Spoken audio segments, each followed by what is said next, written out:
espectadores, muy buenas tardes, bienvenidos ahora mismo 6:04 de la tarde, hora peninsular, aquí en España. Estamos en directo emitiendo para todos los canales de la Caja de Pandora, en Facebook, YouTube, también a través de Alex Comunica TV y a través también de la revista Año Cero, Espacio Misterio, Universo Holístico, Mundo Alternativo y el blog Alternativo.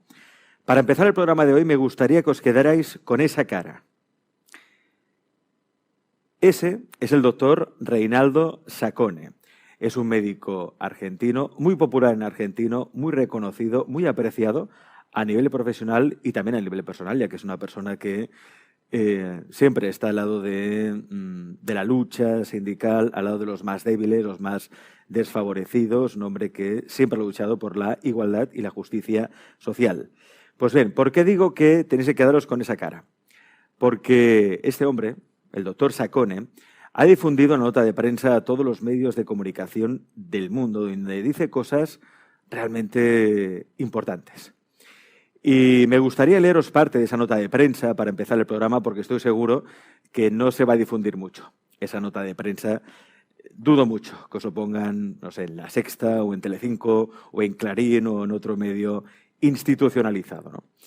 Él habla, por ejemplo, denuncia unas declaraciones que hizo hace poco Bill Gates en el New England Journal of Medicine, una publicación médica especializada, donde Bill Gates decía: es necesario que los gobiernos pongan los fondos porque los productos para la pandemia son inversiones de muy alto riesgo.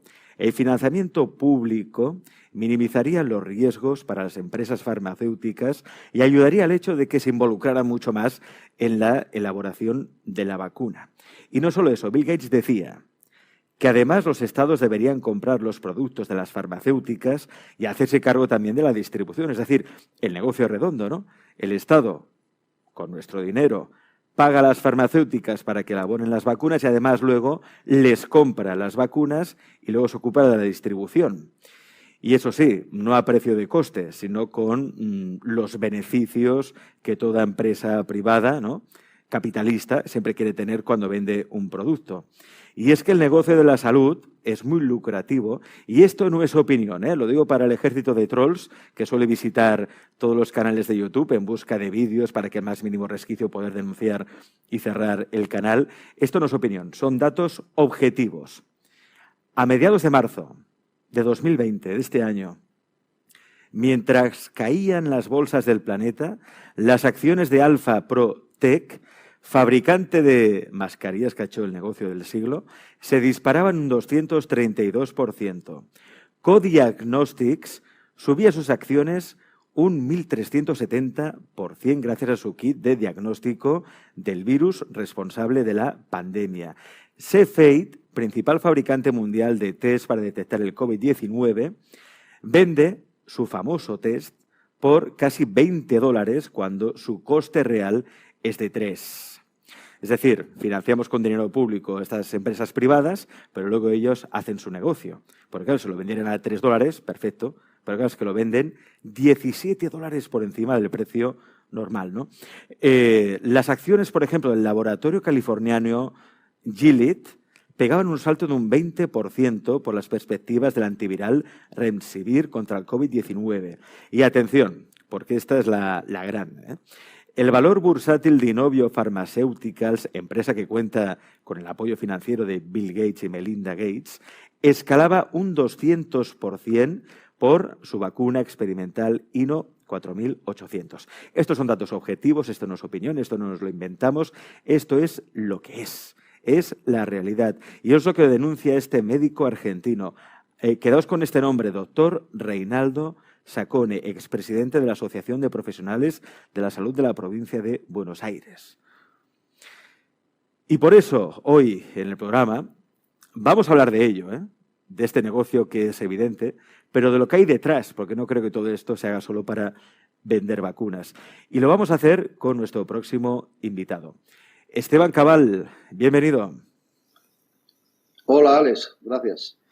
Esteban es periodista madrileño con más de 500 trabajos publicados, ha sido redactor jefe de la revista Natural, es conocido por su activismo social y político, ha liderado de distintas organizaciones ecologistas, pacifistas, fundaciones diversas, iniciativas editoriales y es autor de un libro que deberíais tener en vuestra casa, ¿eh?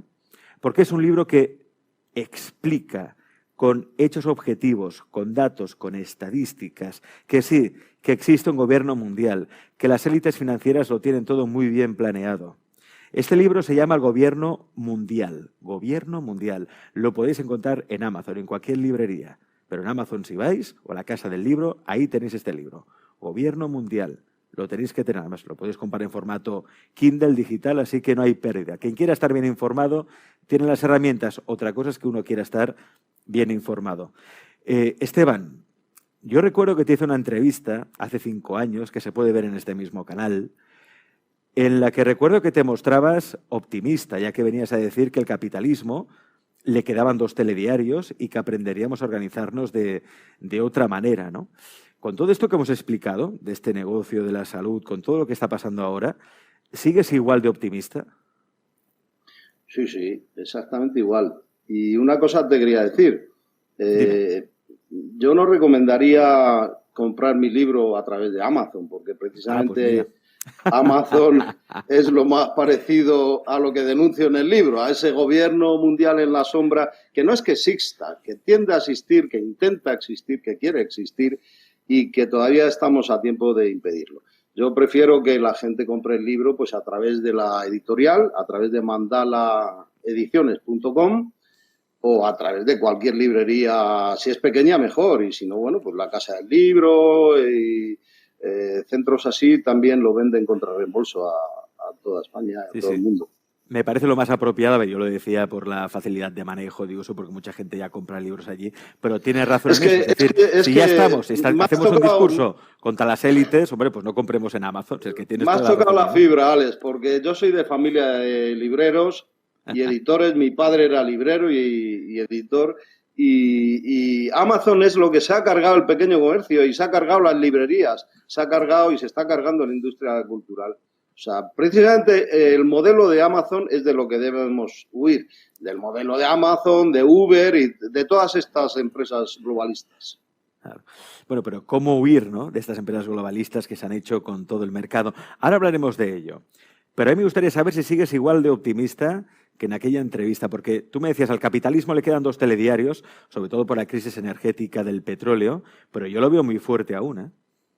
Pues yo no, todo lo contrario. O sea, no es que esté igual de optimista, estoy mucho más optimista. Creo que las élites globalistas están perdiendo la partida a pesar de todo lo que pueda aparecer con toda esta pandemia, no sé si hay que entrecomillarla, pero yo creo que están más lejos de sus objetivos. Yo decía hace 10 años que estábamos ante convulsiones inimaginables en los próximos años, como está sucediendo ahora, y que, bueno, había un pulso entre, en un mundo bipolar entre lo que representa el poder de Occidente, la oligarquía financiera que domina Occidente, incluyendo pues,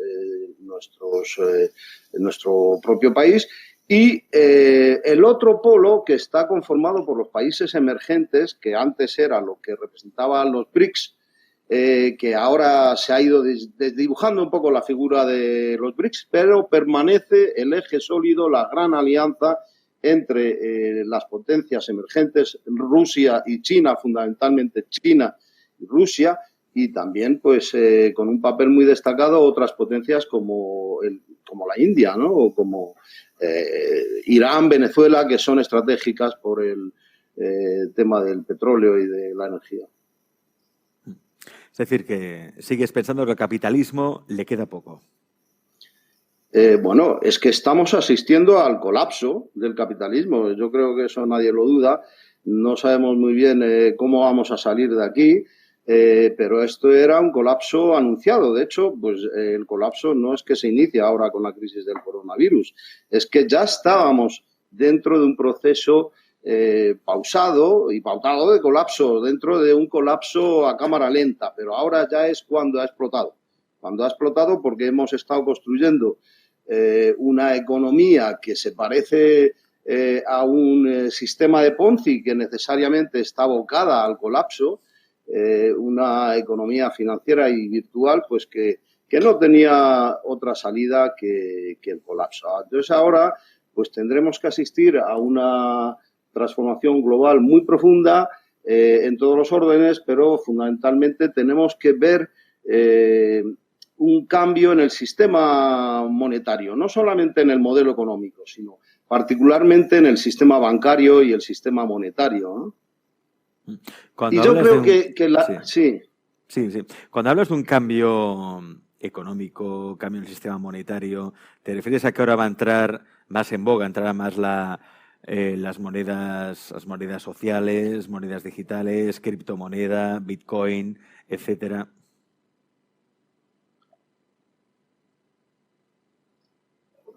Bueno, Esteban se ha quedado congelado con mi pregunta. Intentaremos reconectar. Es lo que tiene el directo. Esteban Cabal, autor de Gobierno Mundial, que lleva por la segunda edición y que hoy os recomendamos en este programa. Id apuntando vuestras preguntas, preguntas en mayúsculas en el chat, tanto de Facebook como de YouTube. Y es curioso que siempre pasan estas cosas. Cuando tenemos a gente que toca un poco la moral al sistema o los poderes establecidos, pasan cosas, un pequeño corte de conexión, la señal que se congela. Yo solo os puedo decir, hemos hecho una prueba antes de empezar el programa, se veía, se escuchaba perfectamente, como hasta ahora lo estabais viendo, pero bueno, son misterios de YouTube, misterios de Google, misterios de Internet. Haced también vuestras preguntas, quiero que participemos entre todos. Esto tiene que ser una tertulia entre todos para averiguar la verdad y, sobre todo, protegernos ante lo que se avecina. Ahora sí, dicen que tenemos a Esteban. Esteban, te hemos recuperado. Que te habíamos perdido. Estupendo. Hablamos de cambio financiero, cambio en lo económico. Hace poco incluso veía una entrevista de Ariel Stulin que decía que ya el dinero en el banco, que no es seguro, que corramos a los bancos, a las cajas a sacar el dinero porque ese dinero va a dejar de existir, habrá un corralito global. Claro, hay tanta información que ya no sé, Esteban, a quién hacer caso. Pues yo tampoco, porque estamos sumidos en un océano de confusión. La primera víctima del coronavirus, como era de esperar, ha sido la verdad y sigue siendo la verdad. Todavía no podemos ver con claridad lo que nos espera a la vuelta de esta pandemia, pero lo que es un hecho incontestable es que es una ventana de oportunidad, que es una época de grandes cambios, que si lo sabemos aprovechar pueden ser cambios positivos, pero si nos descuidamos también nos la pueden colar y nos podemos llevar sorpresas muy desagradables y pueden ser cambios muy negativos. Lo que es evidente es que estamos en un momento de cambio absoluto de paradigma. Hay fuerzas muy poderosas, los poderes fácticos, financieros, que quieren aprovechar la situación para pues arrimar el aspa a su sardina y para pues que haya una serie de las recetas de siempre del FMI, los recortes sociales, que la crisis la paguen los trabajadores, los pobres, no los ricos, etcétera, etcétera. O sea, subidas de impuestos, recortes, etcétera, es lo que se nos está preparando lógicamente para hacer frente a la hecatombe económica y social de esta pandemia. Y también una muy preocupante censura en los medios de comunicación, que ya se está empezando a ejercer de una forma notable. Pero también estamos asistiendo a un cambio de paradigma en la mentalidad de la gente, que ha empezado a descubrir nuevos valores en la simplicidad y ha empezado a descubrir que se puede vivir mejor con menos, que nos tenemos que adaptar a un tiempo diferente de decrecimiento en todos los órdenes y que, esta crisis la podemos aprovechar para construir un modelo de sociedad no tan individualista como teníamos antes, donde el yo y la competitividad estaba por encima de lo colectivo, y más basada en el nosotros y en el cuidado entre nosotros, ¿no? Y bueno, un modelo de sociedad donde ya no haya jefes ni tiranos, sino que, bueno, lo que tengamos sean personas responsables con capacidad de liderazgo, pero un liderazgo consensuado y democrático, ¿no? Un mundo donde no tengamos las jerarquías que teníamos antes, ese orden jerárquico, sino más bien lo que podríamos llamar la redarquía, ¿no? El poder de la red, ¿no? O la poliarquía, el poder de la mayoría, ¿no? Un mundo donde dejemos de ser tan cortoplacistas, sobre todo en política y economía, y empecemos a planificar y a pensar a largo plazo y teniendo en cuenta la solidaridad transgeneracional, ¿no? Con las generaciones venideras. Y un mundo donde lo importante dejen de ser los resultados en la cuenta de resultados y el aumento del IPC y, empiece donde empiece a ser prioritario las personas, ¿no? Un mundo donde cambiemos la rutina anterior por la creatividad y un mundo más concentrado en las personas que en los productos, ¿no? Menos concentrado en la supervisión, el control social y más basado en la confianza mutua, ¿no? Yo creo que estamos descubriendo ahora esos nuevos paradigmas, ese nuevo mundo posible, donde, bueno, nosotros dejemos de ser tan reactivos, aparquemos los sentimientos de culpa y de victimismo y empecemos a ser más proactivos, ¿no? Y asumamos más responsabilidad y nos empoderemos.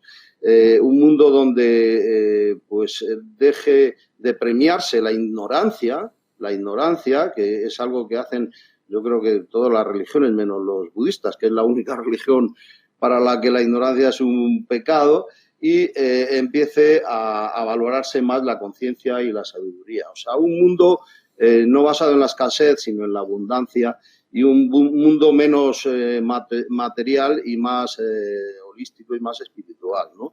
Yo creo que existe una conciencia colectiva de la necesidad de ese cambio de paradigma y creo que nos lo pone más fácil esta crisis del coronavirus al alcanzar ese horizonte utópico, ¿no? Sí. ¿Tú crees...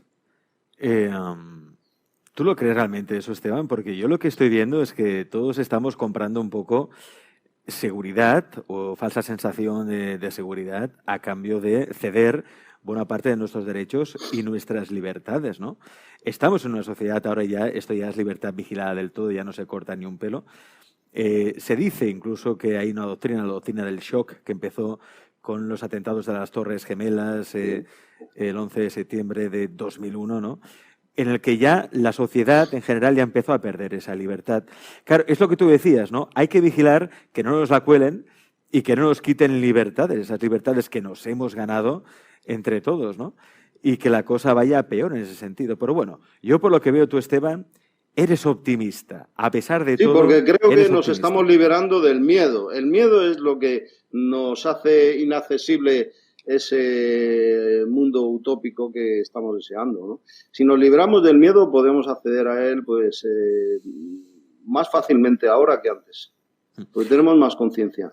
Aquí tengo varias preguntas para ti que está dejando la audiencia. Esteban, por ejemplo, están preguntando si ahora es el momento de invertir en criptomonedas.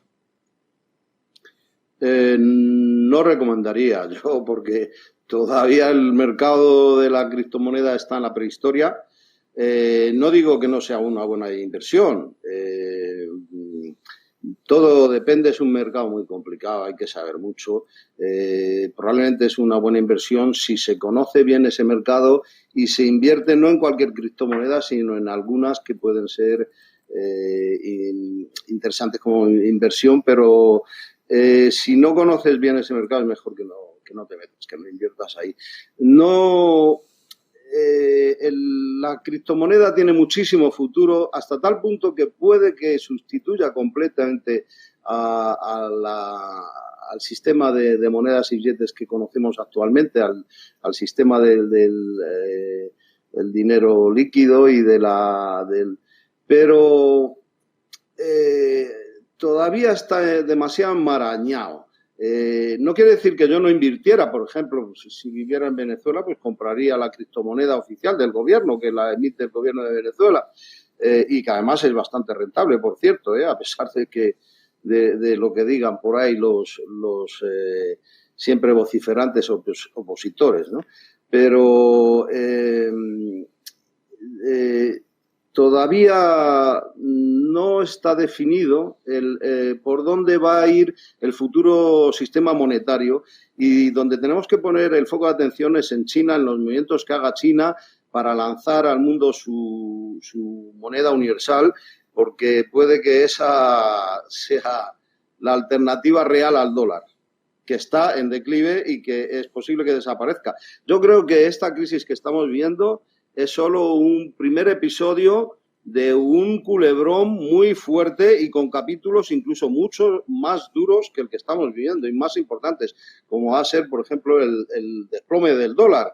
Yo hablaba en mi libro de las siete trompetas del apocalipsis que iban a empezar a sonar en breve, y hablaba que una de ellas eran las pandemias, porque esto es algo que ya se veía venir,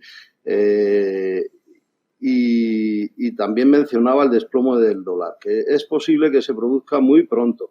Todo depende de la voluntad en este momento del gobierno chino, que es el que tiene la sartén por el mango. Es quien tiene la sartén por el mango. Entonces, ¿a quién ha beneficiado más la crisis del coronavirus? Yo creo que a nadie. Beneficiar...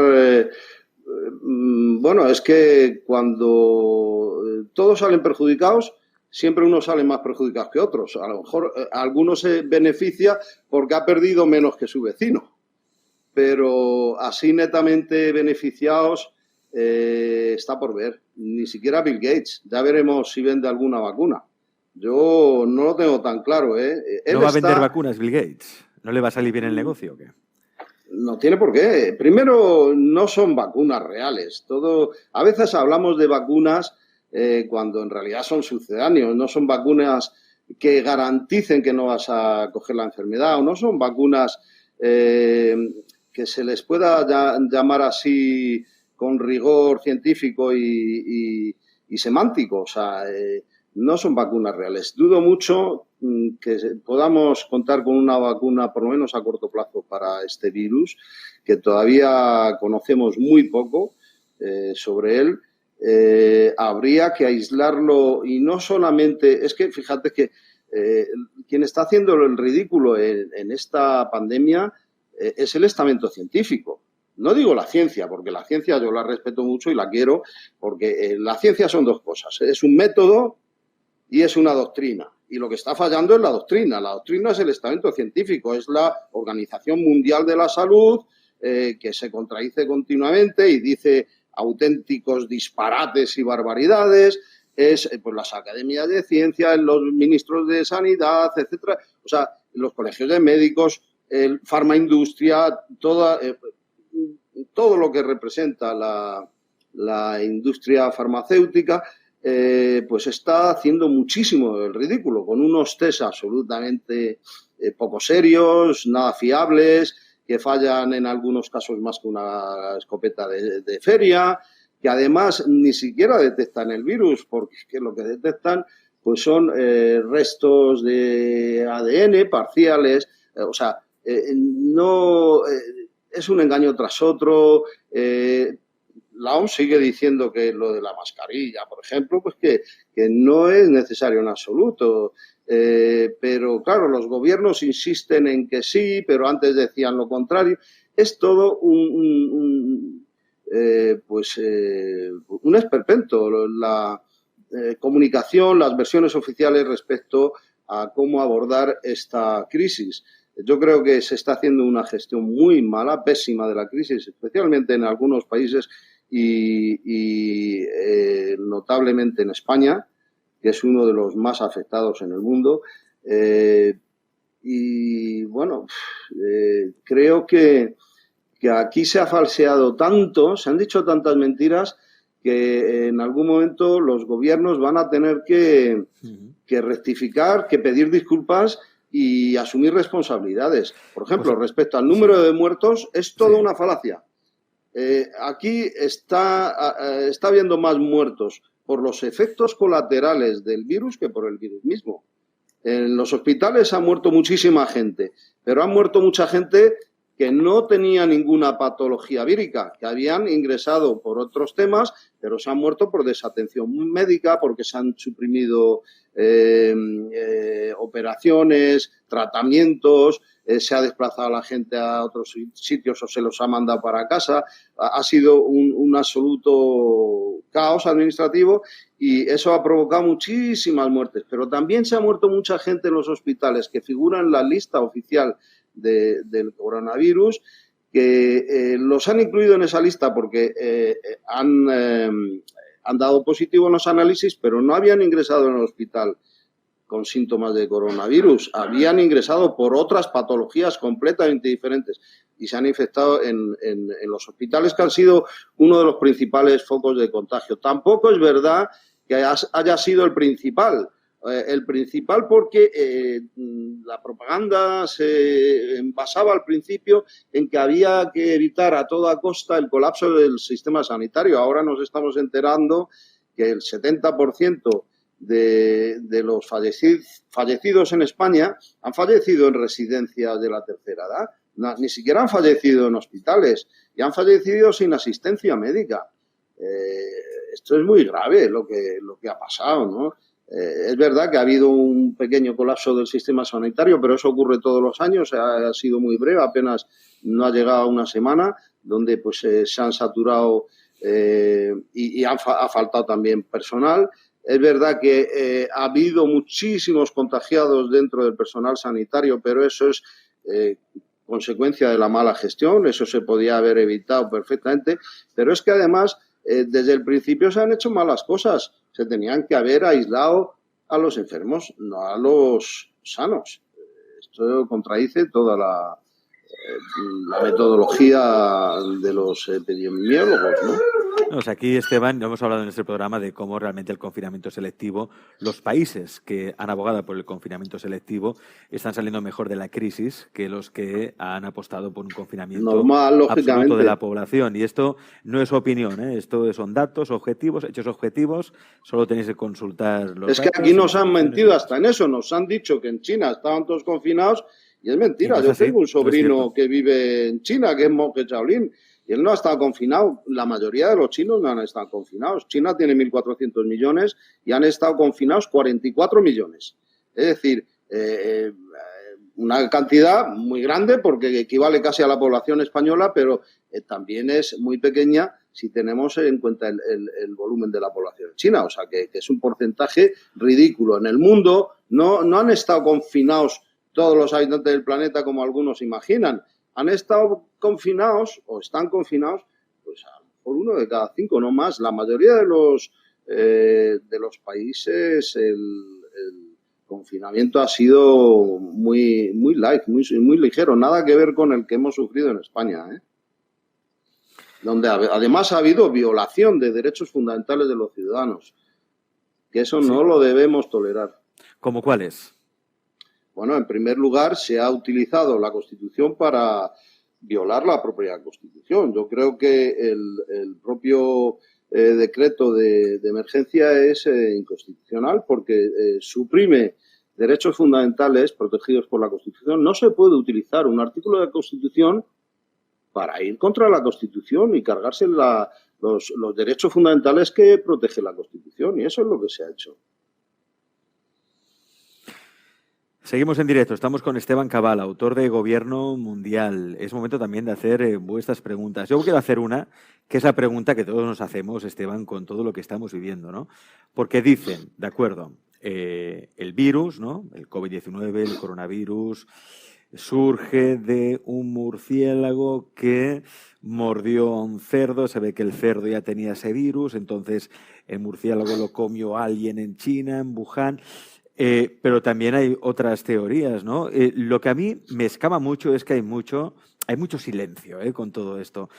El coronavirus, por los datos que tú tienes, por lo que tú sabes, Esteban, lo has dicho antes, tienes amigos en todo el mundo, ya que también eres un gran viajero, te encanta viajar y te has recorrido los 5 continentes y tienes amigos en todos los puertos, como le suele decir, ¿no? Este coronavirus, este virus, ¿ha sido un accidente? ¿Es algo fortuito o está creado? Bueno, este virus, igual que los anteriores, este es hermano gemelo del SARS que hubo en el 2002, me parece, o 2003. Hubiera sido imposible que prosperara si no hubiéramos destruido el medio ambiente. Este virus es consecuencia, o la pandemia, mejor dicho, es consecuencia de la crisis ecológica, de la destrucción ambiental, ¿eh? No hubiera ocurrido si no hubiéramos deteriorado los ecosistemas y alterado todas las leyes naturales, ¿no? Si procede de los animales, bueno, todos los coronavirus proceden de los animales, que no es el único coronavirus y bueno, tampoco sería de extrañar, pero que a partir de ahí, que haya podido ser objeto de manipulación por parte del hombre en un laboratorio, pues es muy probable, porque esto es algo que se hace en muchos países desde hace muchos años, y lo hace Estados Unidos, y lo hace China, y lo hacen otros países. Entonces es muy posible que haya salido de un laboratorio, o sea, que tenga un diseño artificial, que le hayan incorporado partículas, partículas de cualquier tipo. No me creo las teorías que hay sobre que si lleva trazas del SIDA, de no sé qué, porque eso es altamente improbable. Creo que es muy posible que provenga de un laboratorio y que luego está la posibilidad de que se les haya ido de las manos, que se haya escapado fortuitamente y que nadie tenga el control de lo que está pasando. Luego están las versiones oficiales. A mí, en mis contactos en los servicios de inteligencia españoles, lo que me confirman es que es un virus que ha sido creado por China, lanzado por China y que China ya tiene la patente. Yo esa versión oficial española, del gobierno español, oficiosa, porque no se puede reconocer abiertamente así, se crearía un conflicto diplomático con China, pero que es la misma versión que cuenta la CIA y que cuenta Trump y que cuenta el gobierno de Estados Unidos, creo que es absolutamente falsa. No cabe en cabeza alguna que China, que está ganando la partida en el tablero geopolítico, pues vaya a arriesgar su reputación haciendo una cosa que no tiene ninguna necesidad de hacer, lanzando una pandemia y enfermando a millones de personas. Yo creo que eso jamás se atrevería a hacerlo China porque sería contraproducente, o sea que se arriesgaría a un boicot total de todos los demás países. Luego está la versión oficial china que dice claramente a través del portavoz del Ministerio de Asuntos Exteriores de China que este virus es un virus de laboratorio y que ha sido fabricado por Estados Unidos y que lo ha expandido Estados Unidos. Probablemente aprovechando la reunión, esa especie de olimpiadas o paraolimpiadas que hubo militares hace unos meses en Wuhan, en China, en la que participaron un buen número de estadounidenses, que curiosamente todos los países que habían enviado allí deportistas decían que esa delegación de los americanos, ese equipo, no era un equipo deportivo muy profesional, que no estaban entrenados, que destacaba que no tenían un nivel de preparación, que parecía que habían venido a hacer otra cosa. Esa teoría es más factible, tampoco digo que sea cierta, porque yo, mientras no tenga la información contrastada y pruebas, no solo indicios, sino pruebas contundentes, no lo puedo afirmar. Esa es la teoría de los chinos, que además la respaldan otras potencias, la respalda Rusia, Venezuela, etcétera, ¿no? Y están convencidos de ellos. Ya lo sabremos, ¿no? Ahora mismo es difícil de pronosticar. Lo que sí sabemos es que hay muchas fuerzas y personas interesadas en aprovechar esta pandemia a favor de sus intereses económicos, políticos, etcétera, etcétera. Y ahora vivimos en un momento terrible, terriblemente frágil o delicado, ¿no? Que todo se puede quebrar en cualquier momento. Yo no me gustaría criticar a este gobierno que tenemos actualmente en España, que es un gobierno de progreso y que, aunque lo haga muy mal, lo intenta hacer bien y pone su mejor voluntad, porque estoy seguro que esta crisis la hubiera gestionado mucho peor cualquier gobierno neoliberal de derechas, cualquier gobierno del PP.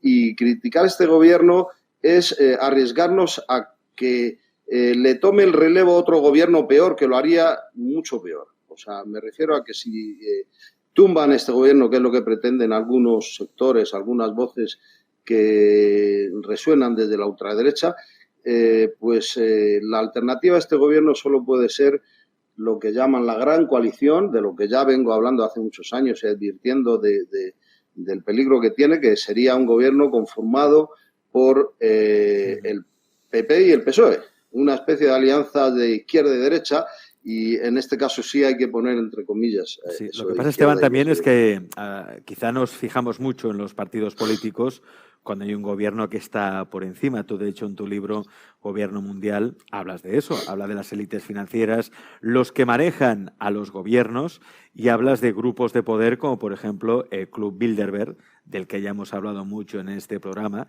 y en el que dicen, en la última reunión ya se hablaba de la pandemia y del plan que iba asociado a esta pandemia, plan de control y manipulación social, ¿no? Con lo cual, a veces uno piensa, a ver, es que votar al de izquierdas, votar al de derechas, al final la política económica no la marcan ellos, la marcan desde arriba.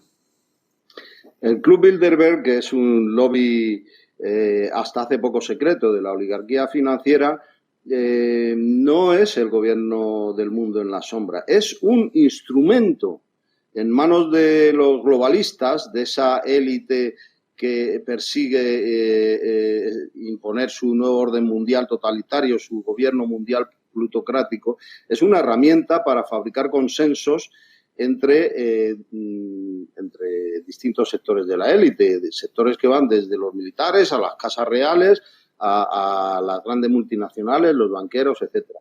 Ahí se cuecen los consensos, se oficializan las directrices que luego deben ser aprobadas en el G8 por parte de los representantes de las grandes potencias mundiales.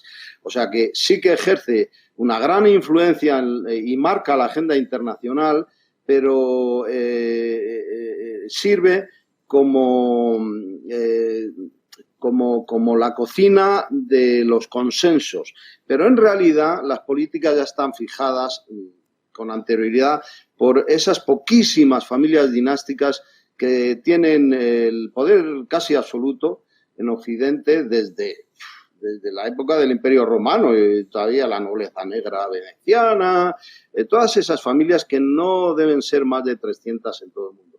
Esas son las que entre ellos hablan y toman las grandes decisiones que no se toman ni siquiera en Bilderberg.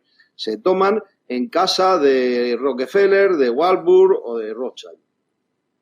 Rockefeller, Rothschild, estos son los amos del mundo. ¿O hay alguien por encima de ellos?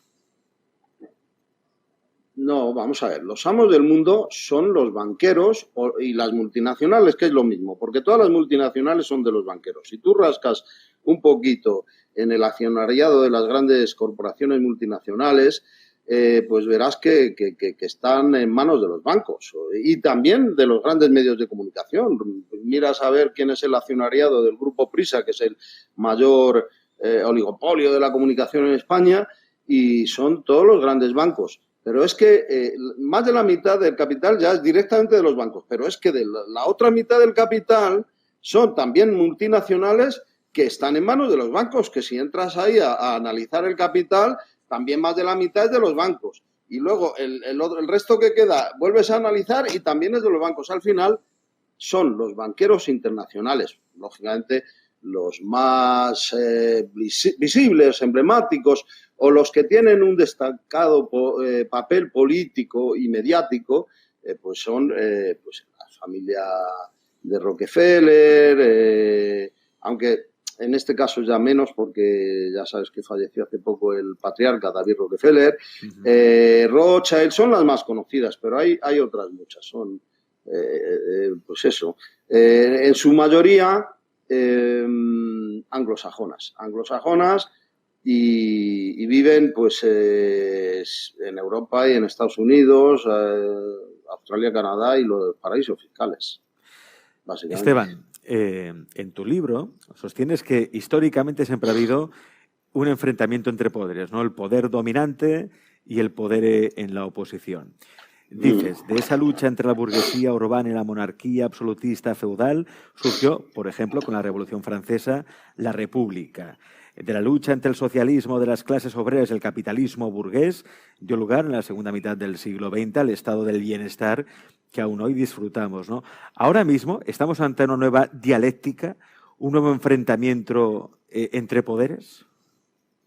Yo creo que sí, pero creo que vivimos en tiempos de mediocridad intelectual, de indigencia intelectual, y se echa de menos, sobre todo en el seno de la izquierda, que analicen estas cuestiones los pensadores, los filósofos, porque yo lo que analizo y lo que propongo es una tesis basada en el marxismo. O sea, es Carlos Marx el que adopta el método dialéctico de Hegel para construir su materialismo dialéctico y dice que siempre existe pues un poder dominante y un poder emergente. Entonces, que el enfrentamiento entre el poder emergente y el dominante da lugar a lo que se llama la síntesis, a un resultado que hereda parte de los dos poderes. Eso es lo que ha ocurrido en la historia si analizamos desde esa perspectiva marxista, desde la perspectiva del materialismo dialéctico. Hace 300 años surgió con una nueva clase social, que era la burguesía, que desbancó a los señores feudales. En esa época, pues lo que surgió fueron la república, las ideas republicanas, digamos, un mundo, un sistema político mundial basado en las naciones-estado. Que esas naciones-estado, desde que empezó el proceso de globalización, se les ha ido privando de su soberanía, se les ha ido desnaturalizando y ya no... Formalmente siguen existiendo y siguen siendo naciones-estado, pero ya no son ni la sombra de lo que eran antes cuando nacieron hace 300 años. Fue consecuencia de una nueva clase social que hizo que el mundo cambiara de manos, y entonces nació pues el poder burgués. Luego, pues con la revolución industrial aparece una nueva clase social, que es la clase obrera, el proletariado, que es el poder emergente frente a ese poder dominante establecido que ya era la burguesía. Entonces, de ese enfrentamiento durante el siglo XIX, el siglo XX, de el movimiento obrero, el movimiento socialista y la burguesía, pues nació pues el estado del bienestar, el estado de derecho, la protección social, la seguridad social, los derechos que disfrutamos actualmente y que el nuevo orden mundial se quiere cargar, quiere hacerlos desaparecer. Entonces yo pregunto a los teóricos marxistas y ninguno de ellos ha sido capaz de responderme, pregunto, en el momento presente, ¿cuál es el poder dominante y cuál es el poder emergente? Porque no está nada claro y ellos deberían saberlo. Claro, esa es la pregunta, ¿no? Porque ahora, Esteban, pensaríamos, poder dominante es Estados Unidos, Club Bilderberg, ¿no? Amigos, ¿no? Estados Unidos y amigos. Y el poder emergente sería China, India, quizá Brasil, ¿no? Todo lo contrario, Alex, todo lo contrario. Todo lo contrario. El poder dominante desde hace 300 años y más desde la Revolución Industrial es el poder de las oligarquías nacionales, las oligarquías productivas, las oligarquías industriales terratenientes que defienden sus privilegios y sus prebendas a través del nacionalismo. O sea, ellos lo que no quieren que les quiten es el Estado-nación, pero lo que se opone al Estado-nación es el concepto de no orden mundial, que es globalista, es un gobierno mundial, o en realidad se parece más a una empresa única mundial, porque es un gobierno privado. Pero están estas dos concepciones. Los que tienen actualmente el poder en todos los países, no tienen más que mirar aquí mismo, a nuestro país, pues son esas oligarquías que todavía no entienden el proceso globalizador y frente a ellos lo que ha surgido es un poder financiero, es un poder emergente que esta vez ya no es una nueva clase social. O sí, pero sería en todo caso la clase de esos banqueros, que no son todos los banqueros, son los banqueros globalistas que no tienen patria ni fronteras y que lo que pretenden es construir ese gobierno mundial. Y esas familias dinásticas no representan a un país, representan a empresas que mueven un volumen mucho mayor al de cualquier país, un presupuesto anual que supera a cualquier potencia mundial en algunos casos. O sea, lo que ha habido estos últimos años es un enorme distanciamiento entre el poder político, el poder público y el poder privado, y el poder privado se ha acomodado al poder público, que casi no existe. Es que ahora mismo lo que queda son 4 títeres al servicio del poder privado. Ha crecido tanto. Las multinacionales han engordado tanto durante el proceso de globalización que las han convertido en algo tremendamente peligroso. Y lo vimos ya con la crisis del 2008 de Goldman Sachs, que hay bancos pues que no se pueden dejar quebrar y tenemos que salir todos en su rescate. Pues eso es lo que van a hacer ahora otra vez. Acaban de anunciar que van a liberar, van a movilizar 700.000 millones de euros de la Unión Europea para rescatar a España de esta crisis del coronavirus.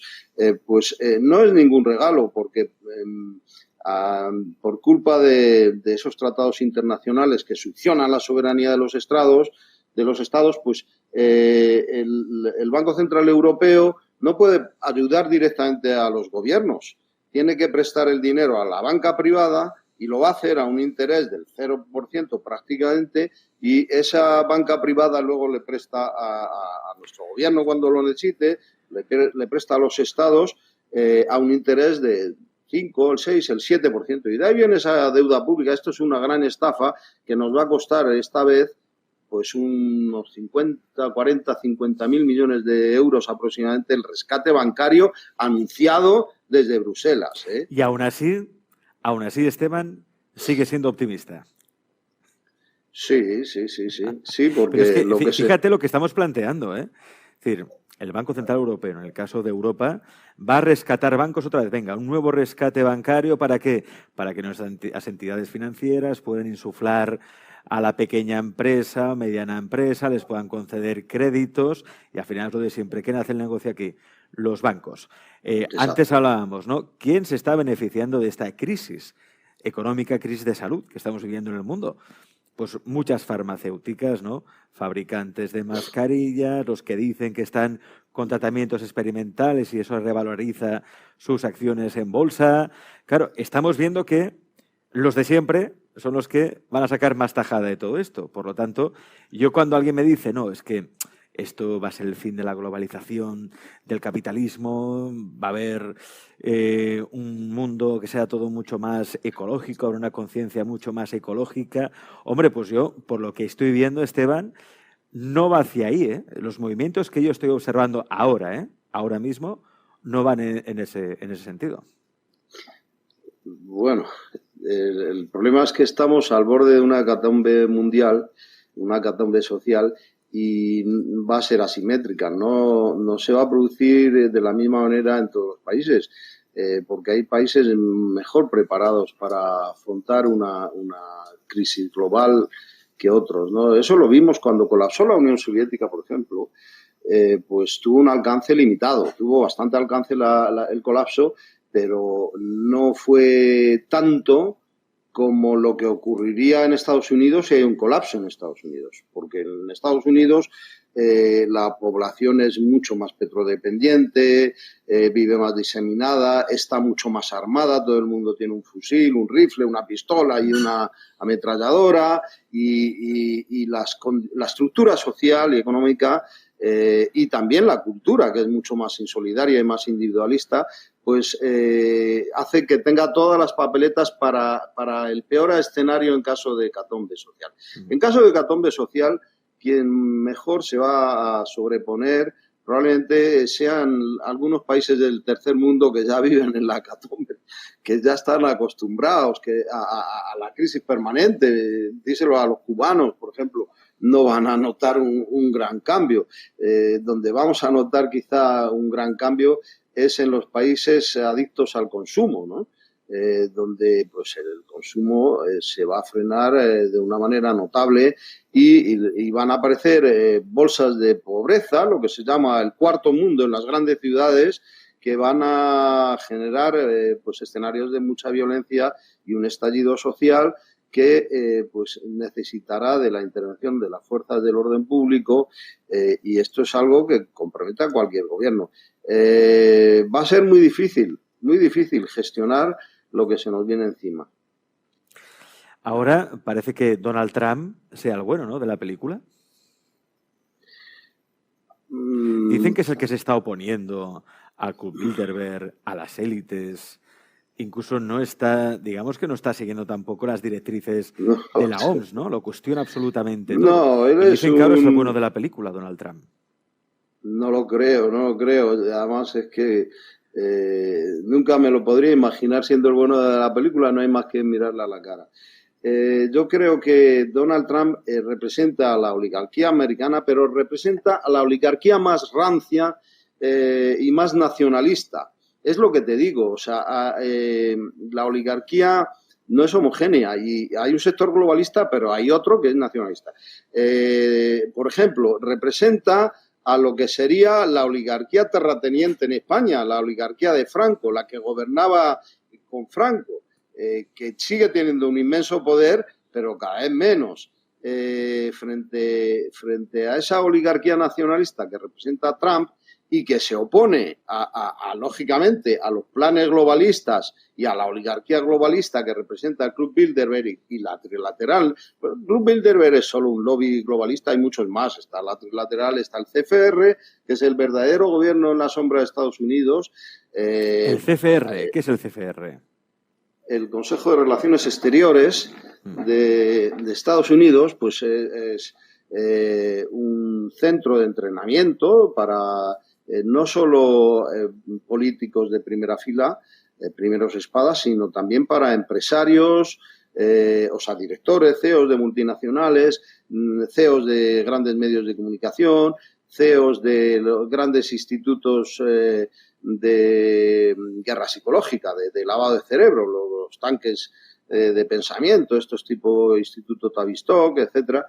Toda esa gente se prepara en CFR desde hace muchos años. De hecho, todos los presidentes de Estados Unidos han sido miembros del CFR desde el año 29, excepto Ronald Reagan, que no era más que un actor, un payaso que pusieron un cómico, pero todo su gabinete, toda la administración norteamericana pues estaba en manos del CFR.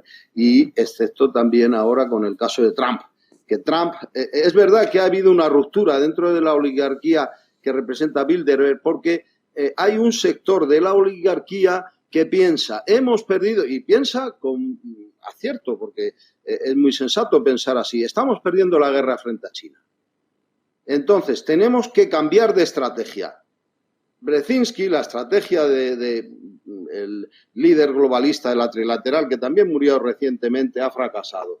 No vamos a ganar la guerra a China mientras China siga aliada con Rusia. La única forma de imponer nuestro dominio mundial es aliándonos a los rusos para aislar un poco a China y debilitarla y de esa manera pararle los pies, frenar a China. Y esa es la estrategia que representa la oligarquía de Trump, Sí. Y el gobierno actual de Estados Unidos, y tiene su lógica, ¿eh? Lo que pasa es que no lo están consiguiendo porque los rusos no son tontos, no han roto su alianza con los chinos, no la van a romper y no tienen nada que ofrecer Estados Unidos a Rusia, Esteban, para que rompa esa alianza. Está claro eso que dices. Vamos a aprovechar los últimos minutos de la entrevista para dar respuestas rápidas a preguntas concretas que tienen los espectadores, los buscadores que están conectados y con muchas ganas de preguntarte cosas. Por ejemplo, tenemos la pregunta de Patricia Ortigoza que dice: ¿es cierto que mientras está ocurriendo todo esto del coronavirus en el Amazonas lo están limpiando de todos sus árboles y todo ese sistema forestal y no nos damos cuenta de ello? ¿Están desforestando el Amazonas aún más y no nos damos cuenta porque todos estamos obsesionados con el coronavirus? Bueno, es cierto, pero es que eso lo llevan haciendo ya muchísimos años. No han empezado ahora con el coronavirus. El ritmo de destrucción ecológica sigue siendo mayor que el ritmo de protección, de las políticas de protección del medio natural y desgraciadamente eso nos va a conducir a un colapso ecológico también. Es que van a coincidir el colapso ecológico, económico y energético, ¿no? Ya están coincidiendo, de hecho.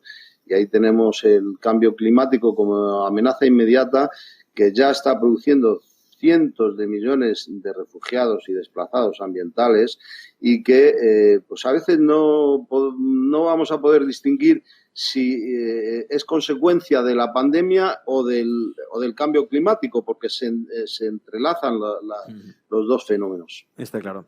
Más preguntas. Iluminando la sombra pregunta: ¿los Rothschild, los Rockefeller comen comida transgénica con biocidas y usan tecnología 5G? Pues no se lo he preguntado, la verdad. Pues probablemente coman transgénicos sin saberlo, pero seguramente intentarán evitarlo como hago yo y como hacemos muchos, ¿no?